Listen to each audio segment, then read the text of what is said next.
sellepärast, mis sa täna nüüd palun tulge lavale. Aplausi saada.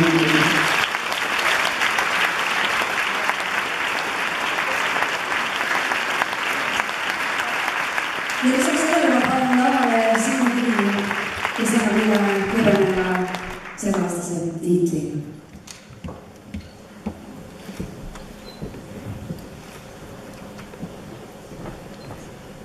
Nüüd on hästi raske moment.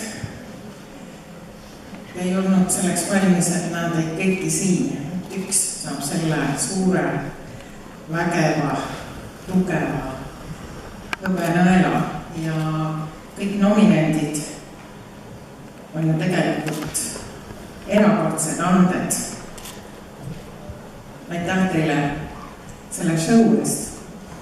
Aga paraku peab žürii tegema valiku ja valiku lausa kavandite järgi. See on keeruline.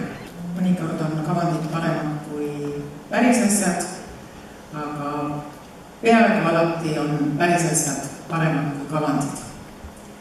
Ja aasta 2014 Hõbenõela võitja on sama tugev, sama südikas, eretäht, kes iga aasta oskab üllatada.